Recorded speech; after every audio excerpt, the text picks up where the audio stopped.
Today, we explore the cases of America's youngest killers, minors who were sentenced to death or life in prison for their unimaginable crimes. These are stories of tragedy, justice, and the tough questions society must face. Viewer discretion is advised. James Arsene. In the shadows of America's early justice system, the tragic case of James Arsene stands out as one of the youngest ever sentenced to death. It was 1872, Fort Gibson, Oklahoma, an untamed frontier. James, just 10 years old, partnered with an older man named William Parchmeal in a plan that turned deadly. The pair lured William Feigl, a local resident, with the intention to rob him. What began as a theft spiraled into brutality. Arsene and his partner beat and shot Feigl, robbing him of his possessions and his life. Despite Arsene's extremely young age, the justice system showed no mercy. He was arrested, tried, and found guilty of murder and robbery. James spent the remainder of his childhood and adolescence in confinement. 13 long years passed between his conviction and his execution. When the day finally came, Arsene was led to the gallows at age 23, the weight of a child's crime forever etched on the record books. His execution remains deeply controversial, raising lasting questions about children, culpability, and justice. Was James Arsene a true criminal or a victim of circumstance and an unforgiving system? His case is a somber reminder of the extremes America's courts once pursued in the name of punishment. Hannah Oquewish. In 18th-century Connecticut, the life and death of 12-year-old Hannah Oquewish reveals a haunting chapter in America's legal history. The year was 1786. Hannah, of mixed Native American and white descent, was accused of killing 6-year-old Eunice Bowles. The evidence was thin, and many historians later questioned the fairness of her confession, but the courts of the era moved swiftly and decisively. Hannah's background was fraught with hardship. Her family struggled with poverty, and she was described as mentally challenged. When little Eunice was found dead, suspicion fell on Hannah, and under pressure, she confessed. Her trial was a spectacle for the town, with neighbors and authorities eager for justice in a world that made little distinction between the crimes of adults and children. Despite her youth and questionable guilt, Hannah was sentenced to death. The public execution drew a crowd, and as the noose was tightened, even those present could not escape the profound sense of tragedy. Hannah's story endures as a grim testament to the harsh realities faced by marginalized youth in early America. Today, her name is a reminder of the cost when justice is pursued without compassion or understanding, a lesson still relevant in modern debates about children and the law. Lionel Tate.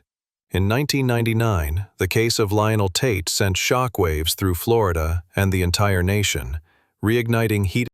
Lionel was just 12 years old when he was left to babysit 6-year-old Tiffany Eunice. During the evening, Lionel, fascinated with professional wrestling, imitated wrestling moves he'd seen on TV, unintentionally beating Tiffany so severely that she died from her injuries. Authorities, faced with the brutal facts, charged Lionel as an adult with first-degree murder. The trial made international headlines. Should a boy, not even in his teens, spend his life behind bars for a crime with such blurred intent? In the end, the court found Lionel guilty and handed down a life sentence without parole, making him the youngest American ever to receive such a punishment. Public reaction was fierce. Some demanded the full weight of the law. Others saw Lionel as a victim himself, a child who made a terrible, unthinking mistake. After years of appeals and global outcry, his sentence was eventually reduced, but the damage was done. Lionel's life and the tragedy of Tiffany's death remain powerful reminders of the complex, sometimes cruel intersection between childhood, crime, and American justice. Anton Wood. In the heart of Denver, Colorado in November 1892, a crime shocked the burgeoning city and tested the limits of justice for children. 11-year-old Anton Wood, the son of a physician, shot and killed Joseph Smith in what was believed to be a botched robbery attempt. The killing was cold and calculated, and the community was horrified that such violence could come from a boy barely in his teens. Anton's trial was a sensation, drawing headlines across the country. Prosecutors argued that he was old enough to know right from wrong, and the judge agreed. Despite his age, Anton was convicted of second-degree murder and sentenced to a staggering 25 years of hard labor, or life in prison. His fate fueled debates about nature versus nurture, and about how young is too young for adult punishment. In prison, Anton would remain a symbol of society's struggle to balance protection with accountability. His case still haunts Colorado's legal archives, a young life forever altered by a single, irreversible act, and a justice system unsure of where to draw the line between childhood and criminality. Nathaniel Jamar Abraham. October 29, 1997, Pontiac, Michigan. The community was left in disbelief when 11-year-old Nathaniel Abraham shot and killed 18-year-old Ronnie Green outside a convenience store. The case quickly attracted national attention, not only for the tragedy but for the legal precedent it would set. Nathaniel was charged as an adult with first-degree murder, becoming the youngest American ever tried for such a crime in adult court. His attorneys argued that his troubled upbringing and cognitive delays made him incapable of fully understanding his actions. Nevertheless, the jury found him guilty of second-degree murder. He was sentenced to serve time in a juvenile facility until age 21, but his case sparked fierce debate. Should a child so young ever be tried as an adult, regardless of the crime? Nathaniel's fate ignited national discussions about accountability, rehabilitation, and the role of environment in shaping young offenders. His story remains a landmark in American legal history, a tragic episode with implications that still echo in today's courts. Was justice served, or was a child failed by the very system meant to protect him? Aiden Fucci. In May 2021, the quiet suburb of St. John's, Florida, was shattered by the horrific murder of 13-year-old Tristan Bailey. The assailant? Her 14-year-old classmate, Aiden Fucci. What began as a seemingly ordinary day ended in tragedy after Tristan was reported missing. Her body was discovered hours later, stabbed 114 times. Investigators quickly turned to Aiden. He was seen with Tristan that night, and disturbing evidence soon surfaced. Snapchat videos taken in a police car, and his mother's attempt to wash blood out of his jeans. As the details came to light, the community was gripped by disbelief and outrage. Aiden Fucci pleaded guilty to first-degree murder. In court, family members delivered heartbreaking impact statements, recounting Tristan's final moments and the pain of their loss. The judge, noting the crime's premeditation and brutality, sentenced Fucci to life in prison without parole. This case raised questions about motive, adolescent violence, and the adequacy of support systems for troubled youth. For many, the story of Aiden Fucci and Tristan Bailey stands as a stark warning. Darkness can emerge where you least expect it, even among the very young. Michael Hernandez. Miami, Florida, 2004. The story of Michael Hernandez became one of the city's most shocking school tragedies. 14-year-old Michael lured his friend Jamie Goff into a bathroom at Southwood Middle School, where he stabbed him to death in a premeditated attack. The case stunned both classmates and authorities, especially after it was discovered that Michael kept a journal detailing his fascination with serial killers. Tried as an adult, Michael was found guilty of first-degree murder and sentenced to life in prison without parole. The judge cited his careful planning and lack of remorse as reasons for the severe penalty. Michael's crime triggered renewed debates over mental health intervention, the influence of violent media, and the limits of rehabilitation for young offenders. Multiple appeals failed, and he remained behind bars until his death in prison at age 31. The echoes of this tragedy still haunt Miami, serving as a stark reminder that even the most unassuming young people can harbor dangerous secrets, and that the justice system must grapple with the complex reality of juvenile crime. Willard Miller. In November 2021, the small town of Fairfield, Iowa, was rocked by the brutal murder of high school Spanish teacher Nohema Graber. Her killers were two of her own students, 16-year-old Willard Miller and his friend. The two teens lured Graber to a local park, where they beat her to death with a baseball bat before hiding her body under a tarp. Investigators pieced together the crime with the help of digital evidence, including messages exchanged between the teens discussing their plan. Miller's frustration over a poor grade was cited as a motive. During the trial, prosecutors painted a picture of a cold and calculated killing. In July 2023, Willard Miller pleaded guilty to first-degree murder and was sentenced to life in prison with the possibility of parole after 35 years.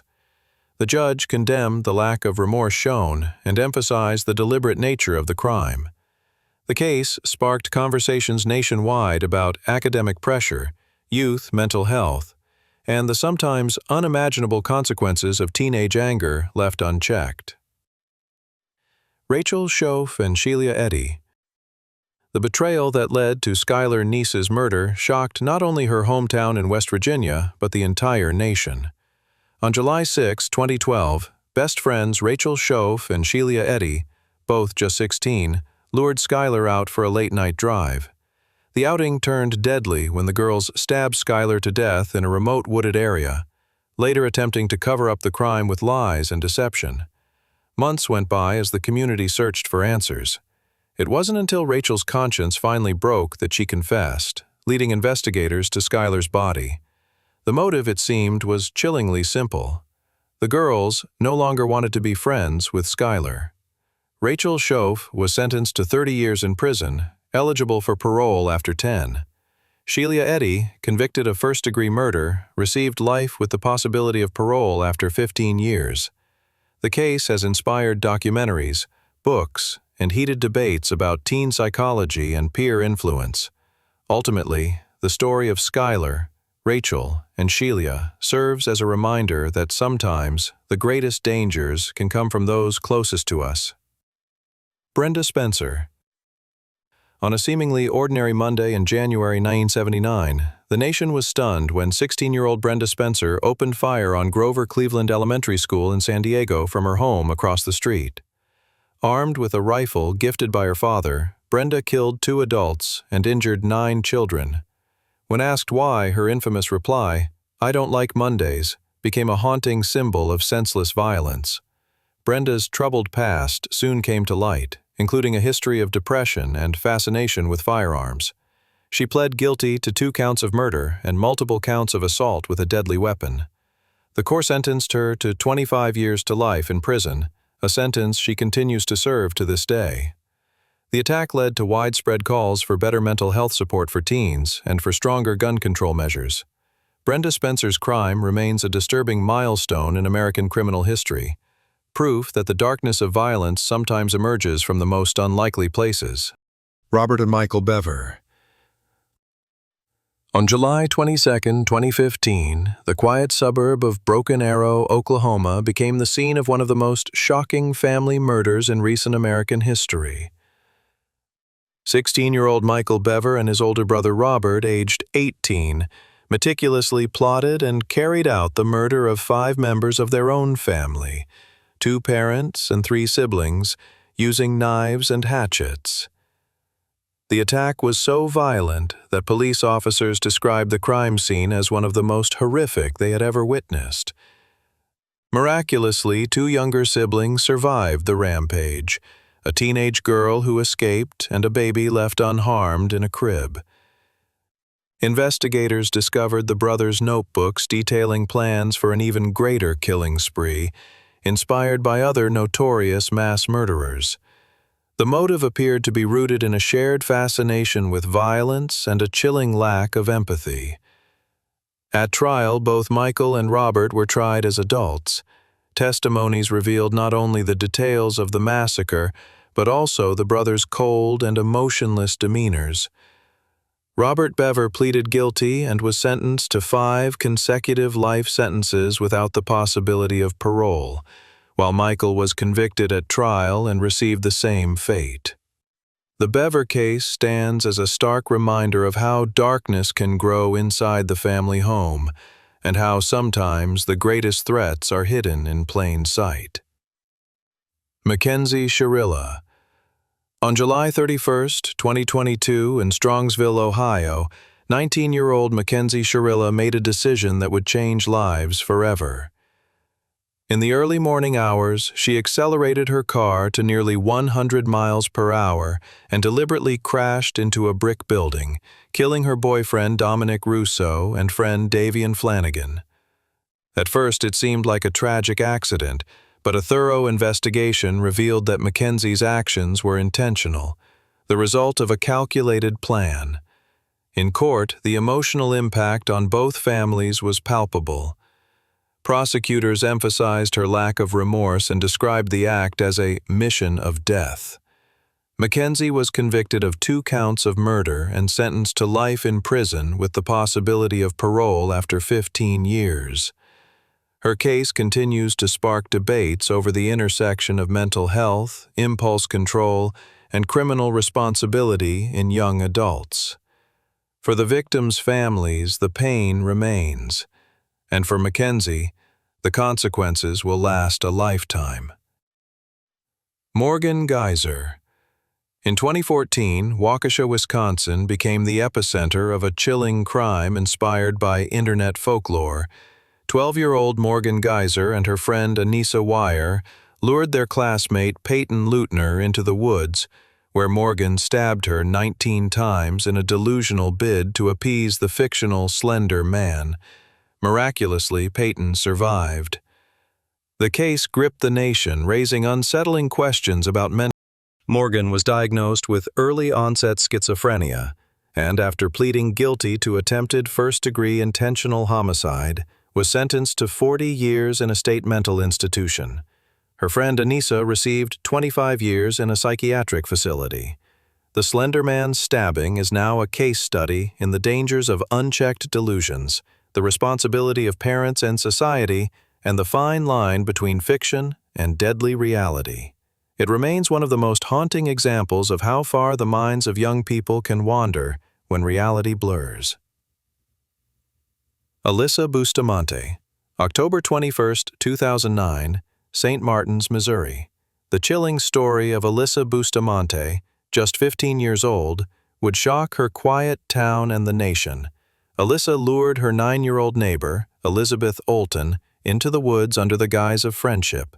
Once there, Alyssa strangled, stabbed, and ultimately killed the young girl, then buried her in a shallow grave she had dug days earlier. The reason? In her own journal, Alyssa wrote that she wanted to know what it felt like to kill. Her trial unveiled a troubled past. Alyssa had struggled with depression, self-harm, and suicide attempts. The court heard about her fascination with death, darkness, and violence, all themes found in her writings and online activity. Despite her age and claims of mental health struggles, the court treated Alyssa as an adult. She pleaded guilty to second-degree murder and armed criminal action. The judge handed down a life sentence with conditional release. The case of Alyssa Bustamante brought national debate about juvenile justice, the warning signs of youth violence, and the responsibility of families, schools, and society to intervene before tragedy strikes. Alyssa's shocking lack of remorse and the randomness of her crime still linger in public memory, a dark reminder that evil sometimes wears a child's face. Krista Gale Pike. In 1995, Tennessee witnessed one of its most gruesome crimes when 18-year-old Krista Gale Pike committed an act of extraordinary brutality. Pike, fueled by jealousy and a desire to impress her boyfriend, lured 19-year-old Colleen Slemmer to a secluded spot near the University of Tennessee campus. There, Pike and her accomplices unleashed a torrent of violence, beating, torturing, and eventually killing Colleen with a piece of asphalt. The cruelty didn't end there. Pike kept a piece of Colleen's skull as a sick trophy. Her lack of remorse during questioning and in court left the nation stunned. The details of the crime were so shocking that even seasoned investigators struggled with the scene. At her trial, Krista's defense painted a portrait of a troubled young woman with a chaotic upbringing, but the jury saw only the unflinching horror of her actions. Pike was convicted of first-degree murder and sentenced to death, becoming the youngest woman on death row in the United States. As the years have passed, her appeals have failed, and her story remains a chilling example of what unchecked jealousy and rage can unleash. Krista Pike's name is now synonymous with the dark side of adolescent violence. Austin Gregory Myers. January 2014, Waynesville, Ohio. 19-year-old Austin Gregory Myers was a former honors student whose life took a deadly turn. Along with his friend Timothy Mosley, Myers plotted to rob and kill their acquaintance Justin Back. The plan was methodical. Austin and Timothy broke into Justin's home, restrained him, and when things spun out of control, Justin was stabbed over 20 times. Investigators pieced together the plot using text messages and confessions. Myers claimed Mosley had wielded the knife, but evidence showed that both had planned the crime, purchased supplies to dispose of the body, and tried to cover their tracks. The brutality and premeditation convinced the jury of Austin's guilt. During sentencing, the court heard emotional testimony from Justin's family, who described the devastating impact of losing their son.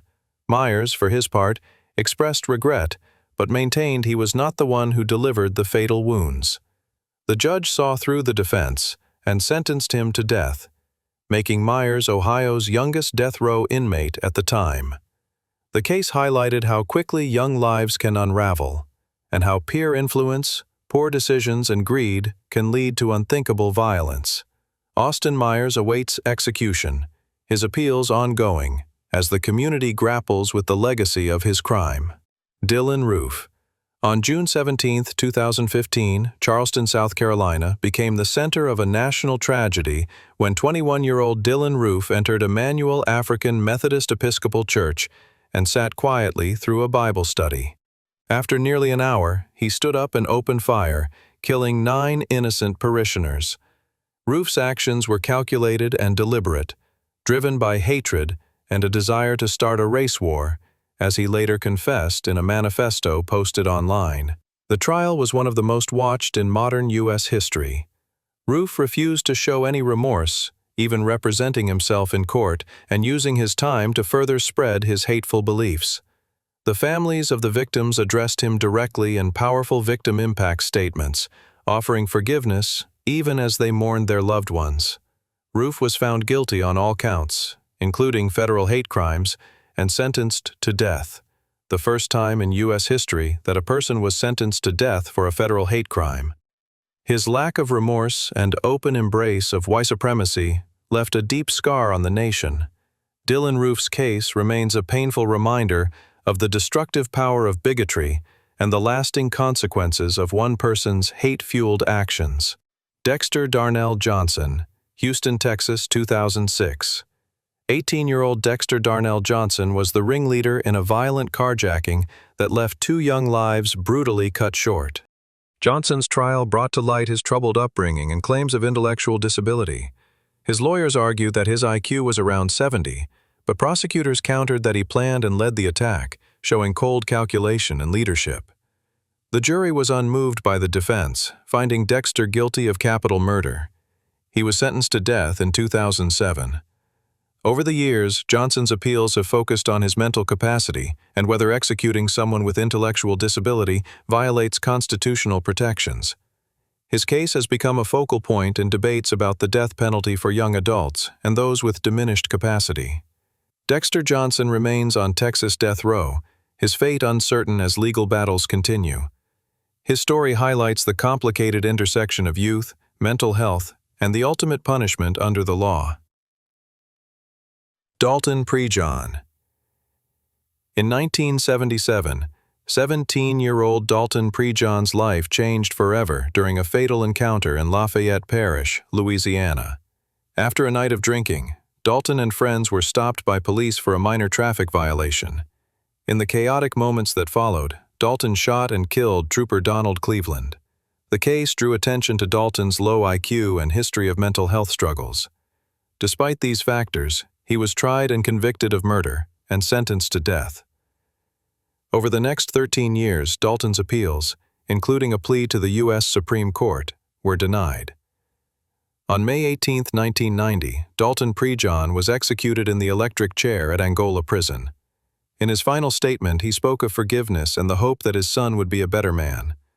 The execution was witnessed by the victim's family and left a community divided. Dalton's execution raised national debates about capital punishment for teenagers, mental health considerations, and the morality of executing those who may not fully comprehend their actions.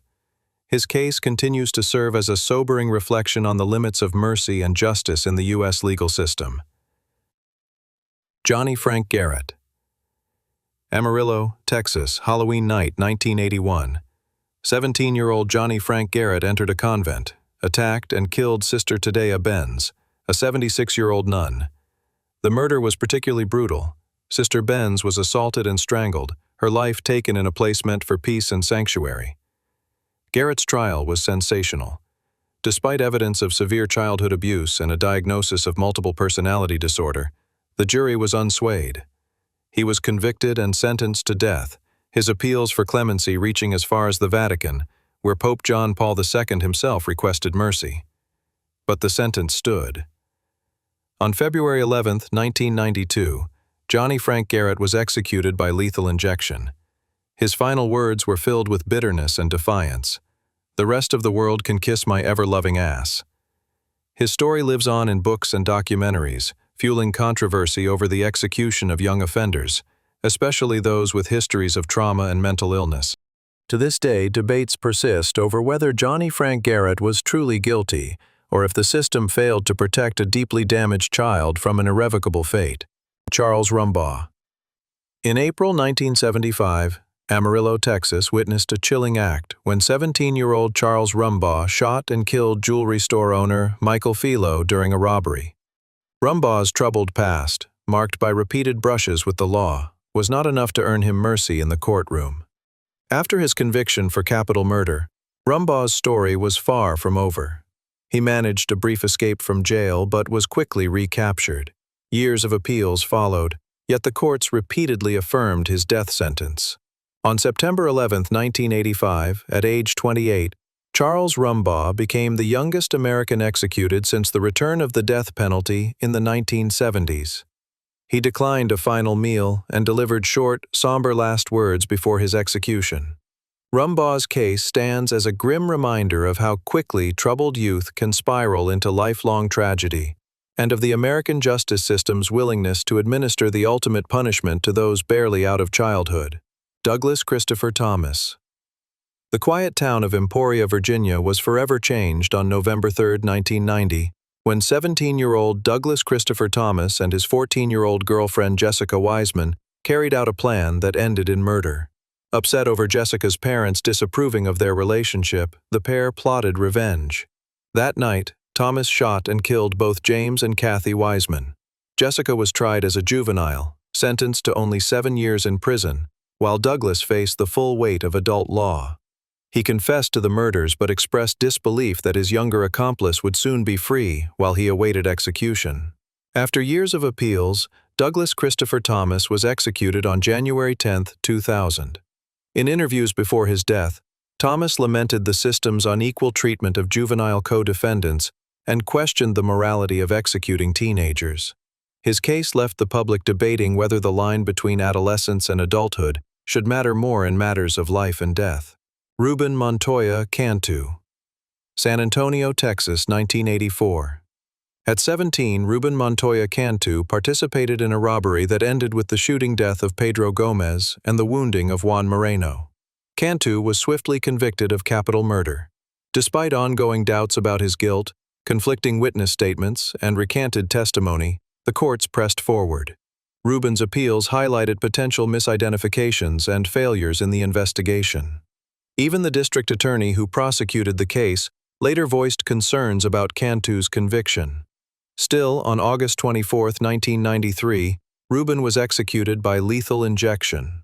He gave no last words, his fate sealed by a system that many believe failed to deliver real justice.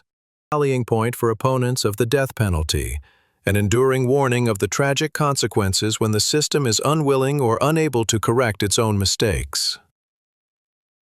Toronto Patterson. June 6, 1995. Dallas, Texas. 17-year-old Toronto Patterson entered his great-aunt's house, intent on stealing car parts. When confronted, he snapped, firing his gun and killing 2 small children, then wounding a woman before fleeing the scene. The evidence against Toronto was overwhelming. He confessed, and at trial, the jury sentenced him to death for the senseless murders. On August 28, 2002, he was executed by lethal injection, his final words a mix of remorse and a plea for understanding. "I'm sorry for the pain. I feel a great responsibility and guilt for what happened." Toronto's execution was controversial, reigniting debates about executing teenagers and whether society should show mercy, even in the face of unforgivable acts. For the families involved, the pain remains, while Patterson's case is cited in discussions about justice, forgiveness, and the limits of punishment. Napoleon Beasley, April 19, 1994, Tyler, Texas. Napoleon Beasley, a high school honor student and athlete, made a fateful decision that would cost 3 families dearly. Beasley, along with 2 friends, ambushed businessman John Ludig in his garage, shot him during a carjacking, and then attempted to kill Ludig's wife, who survived by pretending to be dead. Napoleon's accomplices testified against him, and the jury sentenced him to death. His appeals focused on his age, just 17 at the time, and the role of race in the trial. Despite national and international pleas for clemency, including from the U.S. Supreme Court, the execution proceeded. On May 28, 2002, Napoleon Beasley was put to death by lethal injection. In his final words, he expressed deep regret, sorrow, and disappointment in the system that sentenced a teenager to die. His execution remains one of the most controversial in the history of American juvenile justice. J. Kelly Pinkerton.